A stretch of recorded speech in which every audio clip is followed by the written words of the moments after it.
That's right, we're revisiting some watercolor ink again. And depending on how well you think I did the last time, this is either going to be an amazing return or, ooh, why are you doing this again, bro? I'll let you be the judge of that. Go ahead and roll that awesome intro.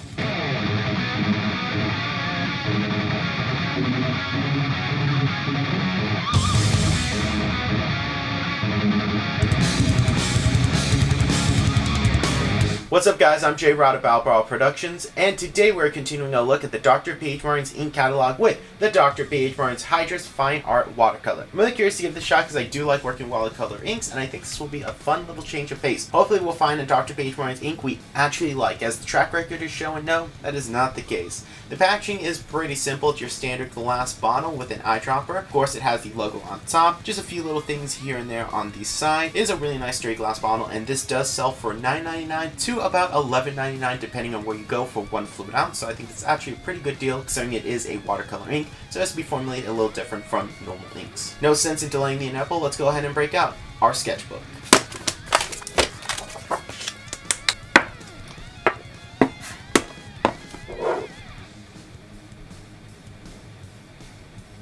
Oh, I like that. I like the feel of this ink. For one, it's very smooth and it goes down really well. Now, I did update our sketchbook, so instead of using the really bad one that we had before, I do have this mixed media one. This is just by this random company here. I've never heard of them. It was a cheap sketchbook I picked up, and I actually think this takes the ink really well.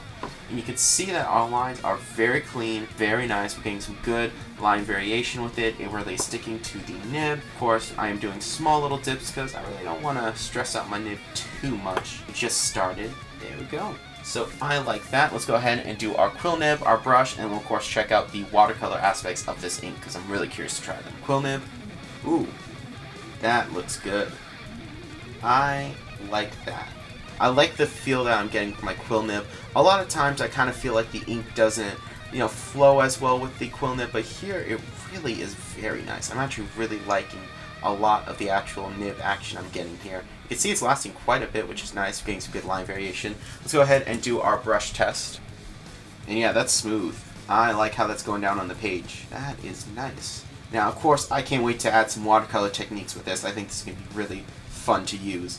But I really do like the feel of this ink on the page. It looks very good. It feels very good. And it's going down very evenly. Not only just on camera, but in person. And it has this nice little gloss. Of course, that's probably going to dry off as the ink starts to dry. It's going to disappear. But no, I actually really like how that looks. Also like this bit of edging here I'm getting with my brush. I don't know why. I might use that in the illustration. I kind of like that. But no, I actually think this is a very nice, very smooth ink. This is actually, I believe, the first watercolor ink that Dr. C.H.A.M.B.E.R has made, as they do have another one called Dr. C.H.A.M.B.E.R's Radiant Concentrated Watercolor. So I'm curious to see what the differences are. We will be taking a look at this later in the future. So really curious to see what the differences are. They both come in a wide variety of colors, and they are the same price, and you do get less ink with one versus the other. But yeah, let's go ahead and add some water into the mix because I'm really curious to see. Obviously, our line's probably going to get destroyed. That's usually the nature of watercolor or non-waterproof inks. Let's go ahead and add some water, and ooh, look at that. I like how that looks. And our lines aren't going away. They're definitely bleeding a little. There's definitely some fading.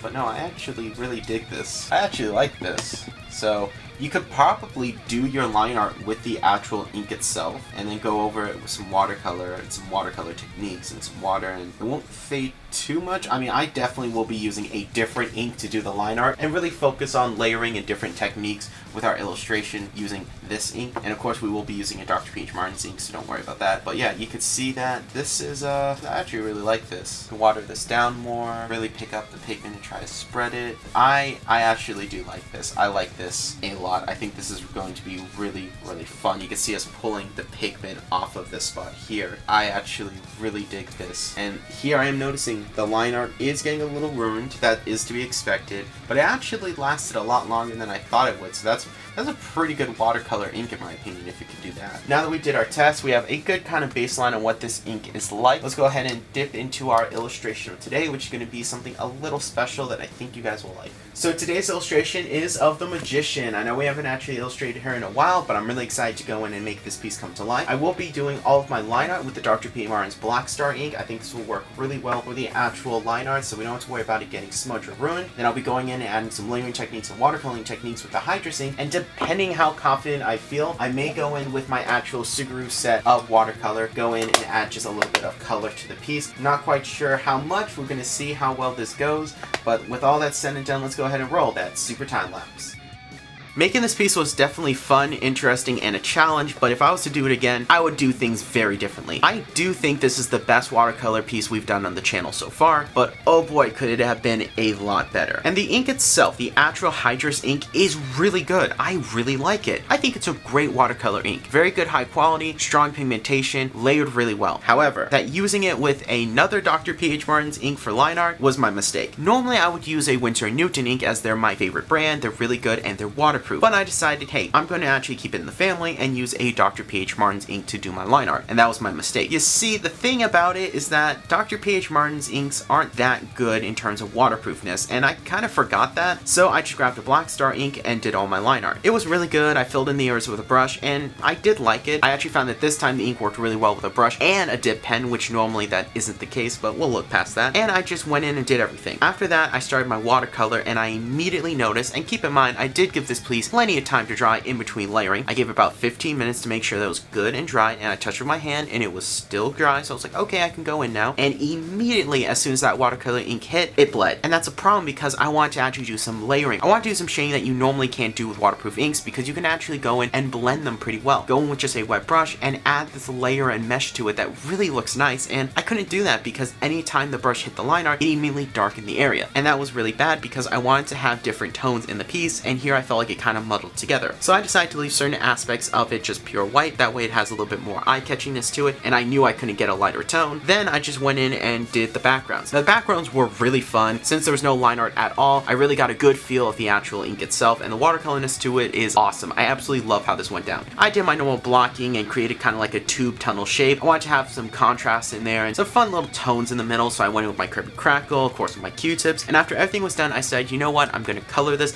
I know the magical circles will turn out really bad, but I still want to color it because I did mention it, and I really do like how the colors came out. This is a coloring set by Suguru that comes with, I believe, like 12 different watercolors. It's pretty nice, pretty cheap. You can get it on Amazon for like 12 bucks. I unfortunately got it at Michael's for like 20, so oh well. But it still was really nice. It worked great with the watercolor because they blended just a little bit, but not too much, so I was able to go in with heavier pigments. And while the magic circles detailing was completely lost, I at least liked the fact that I could go in and add some of those little effects to kind of help make it glow. If I had some more time, I would definitely add some more white into it and try to make that glowing effect more apparent. But I was happy with what I had, and I decided, you know what, this is a good place to stop. But with all that said, let's go ahead and take a look at the piece in all its finished glory.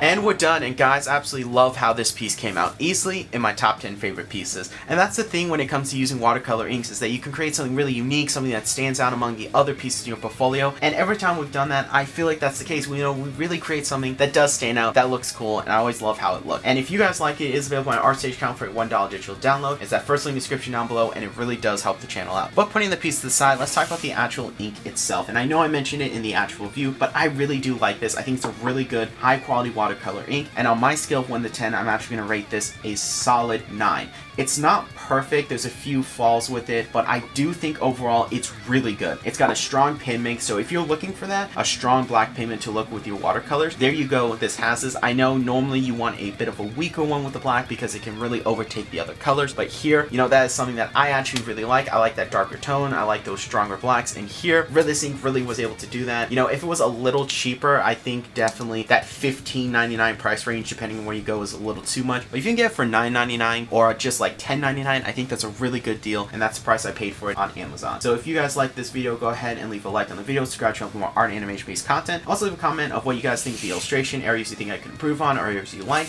and then maybe we'll revisit some more watercolor pieces. We could do some more watercolor reviews. I am not against doing some watercolor coloring and painting. I think it's a lot of fun. It's a very unique medium that I really do like, so I can't wait to do more of that. Go ahead and leave a comment there. And remember, I'm J.A.M.B.E.R of BLACKEST Productions. I draw power and my own soul.